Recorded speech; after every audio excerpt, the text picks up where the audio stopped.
O Senhor esteja convosco. Ele está no meio de nós. Proclamação do Evangelho de Jesus Cristo segundo Marcos. Glória a vós, Senhor. Naquele tempo, Jesus dizia no seu ensinamento à multidão: tomai cuidado com os doutores da lei. Eles gostam de andar com roupas vistosas, de ser cumprimentados nas praças públicas, gostam das primeiras cadeiras nas sinagogas e dos melhores lugares nos banquetes. Eles devoram as casas das viúvas, fingindo fazer longas orações. Por isso, eles receberão a pior condenação. Jesus estava sentado no templo diante do cofre das esmolas e observava como a multidão depositava suas moedas no cofre. Muitos ricos depositavam grandes quantias. Então chegou uma pobre viúva que deu 2 pequenas moedas que não valiam quase nada. E Jesus chamou os discípulos e disse: em verdade vos digo, esta pobre viúva deu mais do que todos os outros que ofereceram esmolas. Todos deram do que tinham de sobra, enquanto ela, na sua pobreza, ofereceu tudo aquilo que possuía para viver. Palavra da salvação. Glória a vós, Senhor. Que as palavras deste santo evangelho perdoem os nossos pecados. Amém. Amém.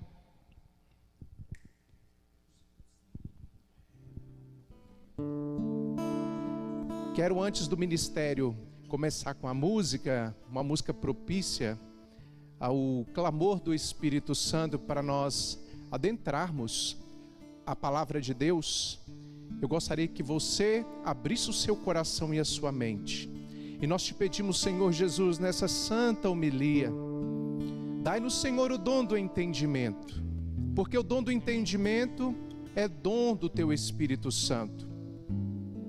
Capacite-nos, Senhor, para entendermos a Tua palavra, para transformarmos nossas vidas. Dai-nos, Senhor, a capacidade de sermos combatentes. Dai-nos, Senhor, a capacidade de entendermos o que o Senhor quer nos falar nessa noite. E cantemos. O Espírito de Deus está neste lugar. O Espírito de Deus. O Espírito de Deus se move neste lugar. Cante com fé. Está aqui para consolar. Ele está aqui. Está aqui para libertar. Está aqui para guiar. O Espírito de Deus está aqui. Move-te em mim, move-te em mim.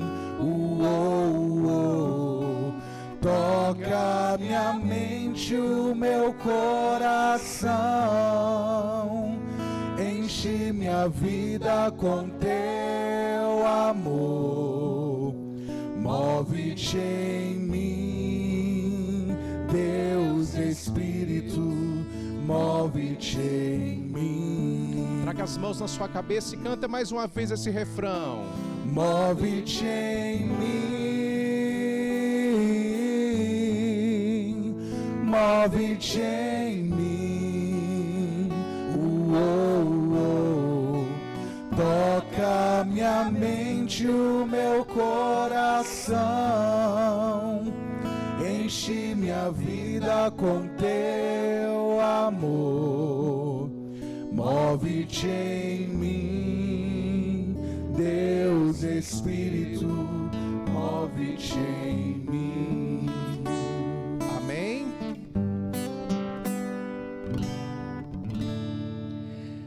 Amados irmãos e irmãs em Cristo Jesus, essa noite de sábado é uma noite de muita alegria.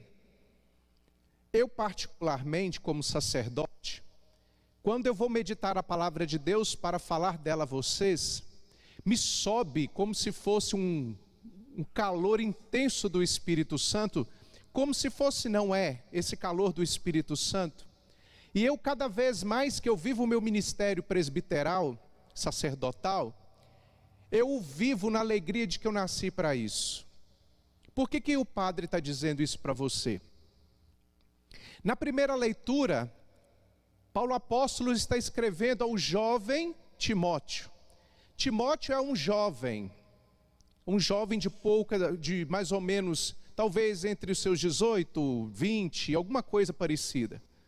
Mas é um jovem atento às Escrituras, é um jovem atento também ao dinamismo daquilo que está sendo construído, daquele movimento do Espírito Santo para as primeiras comunidades, e sobretudo, ele está ali atento àquilo que Paulo está fazendo. Sabe o que eu acho de mais interessante nessa primeira leitura, porque ela é riquíssima? É que Paulo está dizendo para ele assim: olha Timóteo, presta bem atenção, proclama a palavra. Depois você pode abrir a sua Bíblia, 1 Timóteo capítulo 2, ou melhor, 2 Timóteo capítulo 4, 2 Timóteo capítulo 4, no versículo 2, Paulo está dizendo para Timóteo assim: Timóteo, proclama a palavra, insiste oportuna e importunamente, argumenta Timóteo, repreende Timóteo, aconselha com toda paciência e doutrina, porque vai chegar o tempo em que não suportarão a sã doutrina. Parece que Paulo estava dizendo para o nosso tempo, né? Porque o nosso tempo é marcado por isso. Tantas e tantas vezes que a igreja tende a ser calada, tentam calar a voz da igreja, porque não suportam mais a verdade do Evangelho. Quantas e quantas são as pessoas que nesse mundão de Deus têm procurado Jesus, ou melhor, não têm procurado Jesus, têm procurado aquilo que lhe agrada, as vãs filosofias, têm procurado muitas vezes nas místicas por aí, que de mística não tem nada, tem puro esoterismo, tem procurado Jesus nessas realidades, volto a dizer, não Jesus, buscado o que quer ouvir nesses lugares. Aí vão para horóscopo, vão para cartomantes, búzios, vão para tarôs e tantas outras coisas mais, porque querem saber da vida, mas a palavra de Deus não busca não. A palavra de Deus para muita gente ela não tem significado nenhum. E aí Paulo está dizendo, olha, vai chegar esse tempo que eles não vão suportar a sã doutrina.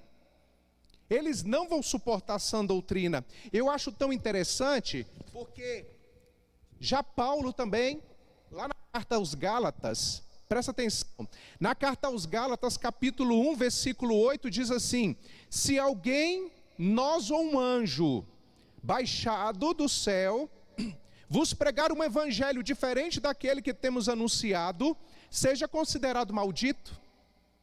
Se descer um anjo do céu pregando para você, ou o Padre Júnior pregando para você um evangelho diferente desse que Jesus deixou, ele ou eu, nós somos considerados malditos, porque nós não podemos pregar nada diferente do que está nas Escrituras.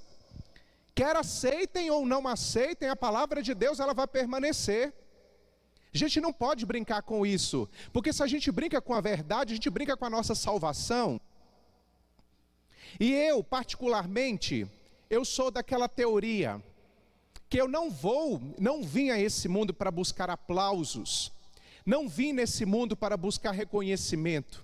Eu amo essa estrutura, ou melhor, eu amo o jeito desse homem chamado Paulo Apóstolo, porque Paulo Apóstolo está dizendo assim, também nessa mesma leitura, do 2 Timóteo capítulo 4, ele está dizendo para Timóteo assim: olha Timóteo, o Espírito Santo já me revelou que está me aguardando cadeias, está me aguardando couro, está me aguardando injúrias, estão me guardando todo tipo de perseguição, e por fim Timóteo, cá embaixo, depois você pega, ele vai dizer, olha, eu estou sabendo que eu estou próximo, no versículo 6, quanto a mim eu já estou para ser derramado em sacrifício, O homem já sentia, por obra do Espírito Santo, que ele ia morrer. Mas ele estava preocupado, gente. Ele falou para alguém que aquilo que alguém do tempo dele queria ouvir? Não, porque incomodou mesmo que ele foi decapitado. Ele foi decapitado e morreu decapitado. E eu vou dizer para você, os filhos de Deus nesse mundo, eles passam por muitas provações. Você sabe por que que passa? Porque Paulo entendeu por obra do Espírito Santo, que eu vou te contar aqui agora, que você ouviu na primeira leitura. Ele diz, no 2 Timóteo capítulo 4, no versículo 7, combati o bom combate, completei a corrida, guardei a fé. Agora está reservada para mim a coroa da justiça, que o Senhor, justo juiz, me dará naquele dia. É o que eu quero. Eu vou dizer para você que é o que eu quero. Eu não quero mega-sena, eu não quero reconhecimento, eu não quero ter meu nome difundido pelo mundo, porque quem tem que ter um nome proclamado em todos os cantos é o nome de Jesus. Eu não, sou servo inútil da última hora. Mas eu quero isso que Paulo apóstolo disse aqui. Eu quero, espero. Nessa missa eu peço, clamo mesmo a Deus, que me reserve aquela coroa da justiça, que o justo Senhor, o juiz da glória, me dará naquele dia. E não dará só para mim, não, dará para você também que está acompanhando essa santa missa. É disso que eu espero. Tudo vai passar nesse mundo mesmo, tudo está passando. A gente vê que cada dia que passa a gente deixa de ter aquela jovialidade que a gente tem. A gente vê que as coisas desse mundo estão se transformando. E é por isso que eu e você, nós somos cidadãos do céu. Vamos combater o bom combate.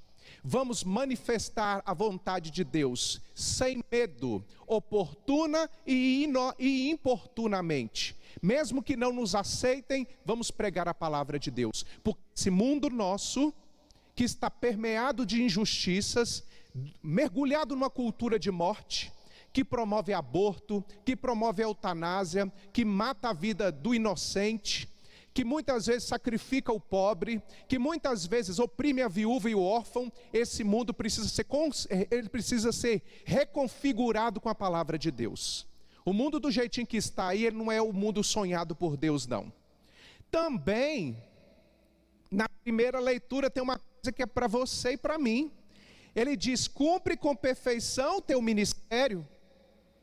Cumpre com perfeição teu ministério. Júnior, você é padre, foi feito padre, cumpre com fidelidade, com perfeição o ministério de padre. Júnior não se vende por pouca coisa não, você nasceu para ser padre. Você nasceu para ser padre e para fazer a diferença. Você que é médico, você que é fisioterapeuta, você que é professor, você que é um policial, você que é um político, seja qualquer que seja a sua situação, você que é uma dona de casa, é um pai de família, cumpre com maestria aquilo que Deus te confiou nesse mundo. Cumpre com maestria, porque nós somos chamados a fazer Deus ser glorificado no estado de vida que a gente se encontra. E aí eu vou dizer para você, fazendo nexo, ligação dessa leitura com a leitura hoje do Evangelho. Assim nos diz Marcos, presta bem atenção, que com esse mesmo estado, com essa mesma configuração que você se encontra, assim diz Marcos para nós, que Jesus estava dentro do templo sentado. Pensa, como se as nossas igrejas estivessem bem cheias, e Jesus entra caladinho e fica lá no fundo da igreja só observando. E como bom judeu, ele está ali observando naquele dia que é um dia de dízimos. Estão sendo feitas as entregas dos dízimos e as entregas das ofertas. Mas parece que nesse dia era mais dia até de oferta do que dia de dízimo. Naquele tempo, no segundo templo, gigantesco, opulento, majestoso, o templo belíssimo, o que existiam lá? Gasofiláceos. Padre, que palavrão, gasofiláceos. Gasofiláceos são as urnas que são depositadas os valores. E pensa, dentro do templo, por que aquele templo lá foi destruído? Não foi por outra coisa, porque Deus viu que aquilo lá não servia mais para nada. E Ele próprio, na pessoa do seu Filho Jesus, sentou no fundo daquele templo para ver o que acontecia. Nos gasofiláceos que se encontravam à frente, vinham os ricos e vinham tantos outros mais. Aqui, gente, eu não estou fazendo apologia aos pobres não, viu? Entenda bem. Rico é todo aquele que se acha melhor do que as pessoas e que às vezes se julga num pedestal onde não consegue baixar a realidade humana, aquela realidade de generosidade, ao reconhecimento de que ele não tem nada nesse mundo, porque nesse mundo ninguém tem nada. De que Deus chama, eu canso de dizer, nem o corpo a gente não leva, ele fica na terra. Para você entender então, estão entrando as pessoas, só que naquele momento, estão lá as urnas, os gasofilaços estão ali. Entra um, coloca R$200. O outro que chega e tem um jovenzinho que fica ali do lado das urnas, que ficava naquele templo, falava assim, fulano de tal, João deu R$200, João deu R$200 aqui na coleta, João deu R$200 de coleta. Aí vinha o outro e falava assim, então eu vou dar R$500. Colocava R$500 na urna, aí o jovem gritava, tá, Marcos deu R$500, Marcos deu R$500, o outro lá no fundo falava assim, então eu vou dar R$1.000, o outro colocava R$1.000, e o jovem ficava gritando a quantidade de valores que as pessoas, sobretudo o que o evangelho fala, eu não posso deixar de falar, os ricos manifestavam naquele momento. Mas também existia, não nesse lugar bonito, próspero, opulento, cheio de penduricalhos, não existia somente ali, existia lá no fundo do templo, o lugarzinho que os pobres colocavam as esmolas, porque era praticamente esmola na consideração deles, porque uma ofertinha de R$2 ou de 2 moedinhas, para aqueles que estavam colocando praticamente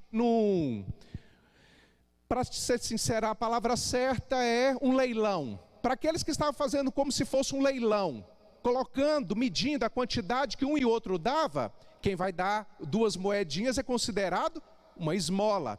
Lá no fundo tinha esse lugar, e Jesus está lá no fundo, percebendo toda aquela movimentação, quando ele vê que passa uma mulher, com um lencinho na cabeça, muito pobrezinha, uma judia, que só tem 2 moedinhas para ofertar. Ela passa, vai lá no fundo, onde não tem ninguém que vai gritar por ela, que ela está colocando as 2 moedinhas dela. E ela chega lá e deposita as últimas, talvez a única coisa que ela tinha, talvez ela passaria até fome naquele dia, mas ela quereria agradar a Deus, e por isso foi ao fundo, colocou as 2 moedinhas dela naquele dia. E diz Jesus que o Pai viu, porque Ele e o Pai é um, assim como o Espírito Santo, por isso amanhã é a solenidade da Trindade, nós vamos contemplar isso maravilhosamente, o Pai no Filho, ali no calor do Espírito, na presença do Espírito Santo conjunto, estão ali enxergando esse movimento do ser humano opressor, essa disfuncionalidade de ver a vida, de reconhecer o ser humano a partir dele mesmo. O que acontece? A mulher volta para casa justificada, e todo mundo que fez um leilão muito bonito, que deu R$1.000, R$2.000, R$3.000, R$5.000, ninguém deles voltaram para casa. Voltaram assim, com aquele sentimento que tinha dado alguma coisa, porque tinha aparecido diante dos outros, mas o reconhecimento de Deus eles não tiveram. O que eu quero dizer com isso? Quantas vezes, trazendo para a nossa vida, o quantas vezes você foi, e eu vou dizer, você tem sido reconhecida por Deus, porque você tem cuidado dos seus filhos. Quanto reconhecimento você tem de ter sido uma boa esposa? Quanto reconhecimento você tem tido da parte de Deus por ter cuidado daquele idoso que ficou nas suas dependências? Quanto reconhecimento de Deus você está tendo por ter sido honesto, não ter roubado o seu patrão, por ter sido honesto, por não ter roubado o tempo que você estava ali para trabalhar? Quanto reconhecimento você tem de Deus por não ter feito como muitas pessoas até te manipularam para que você pudesse ter sido uma adúltera, e você falou não, eu vou ser fiel com Deus? Quanto reconhecimento Deus teve e tem por você? Quanto reconhecimento Deus tem por você sofrer as demoras de Deus, mas esperar com paciência, por você estar ainda solteira ou solteiro, esperando o tempo de Deus na sua vida? Deus tem te reconhecido por isso? Deus tem reconhecido você que às vezes levanta muito cedo de casa e vai trabalhar e talvez nem comer direito, não comia. Deus tem reconhecido você que tem, mesmo no desemprego, desdobrado de todas as formas, até mesmo passado dificuldades para manter a sua casa e seus filhos. Deus tem reconhecido você que sofre com depressão, que toma remédios e remédios, e muitas vezes está ali na paciência esperando o mover de Deus para te libertar. Deus tem visto você que tem como médico nesse tempo de pandemia do coronavírus estado à frente para poder doar até a própria vida. E quantos não perderam a vida para que outros tivessem? Deus tem visto esse reconhecimento. Deus tem visto o reconhecimento seu, muitas vezes, de pensar, eu estou perdendo tudo nessa vida, mas eu espero o céu. Deus tem visto o seu reconhecimento quando muitas vezes você joga limpo, enquanto que ao seu redor tudo te desestimula e até te incentiva a jogar errado. Deus tem visto o seu reconhecimento quando você muitas vezes não tem aquela melhor roupa, não tem o carro do ano, não tem uma casa bonita, mas você tem o seu coração para ofertar para Deus.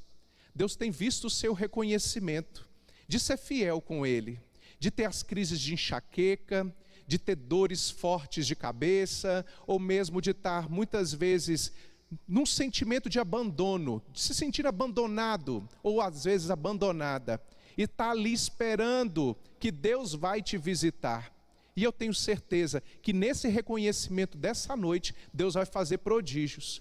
As dores que você tem suportado não foi em vão, não. As dores que você tem trazido no seu corpo também não serão em vão. Terão justificativas. Deus nos justificará. Só que eu peço para você, continua combatendo o bom combate. Complete a sua carreira, guarde a sua fé. Porque a nossa fé não está no homem, a nossa fé está em Deus. A minha fé não está nas curtidas que eu vou ter depois dessa homilia. A minha fé está em Deus. Eu espero a justa coroa daquele justo juiz que me reservará no último dia. Não espero para mim, espero para nós. Porque eu tenho certeza que naquele dia que Deus já preparou no coração dele, eu e você estaremos no céu lembrando dessa homilia. E é certo que nós vamos estar na companhia de milhões de anjos. É certo que as esperas nossas não estarão em vão. Tem alguém por nós, tem alguém por mim, tem alguém por você. Não desista. Aquela mulher simples, com lencinho na cabeça, humilhada, ridicularizada, se sentindo a pior das pessoas, entrou naquele templo naquele dia, não com 500, 2 mil, 3 mil, 5 mil reais, com 2 moedinhas, e ela foi justificada. Entra com seu pouco que Deus fará o resto. Entra com 1%, Deus faz 99%. Acredite, não deixa com que nada possa te desestimular a viver para Ele. Aqui nessa vida tudo passa, e está passando e vai passar, mas o bom combate tem que continuar. Eu, Padre Júnior, se eu tiver com 100 anos, eu vou estar pregando o que eu estou pregando aqui agora, porque eu fui feito padre para pregar a palavra de Deus. Eu não fui feito padre para agradar ninguém. Eu sou padre para pregar o evangelho, para anunciar Jesus, e ai de mim se não o fizer. Que você também tome essa postura hoje, que você foi justificada. Você está sendo justificado, sabe por quê? Porque você está esperando a coroa do justo juiz, que tem uma coroa lá esperando a mim e a você, e ela não será dada. Amém.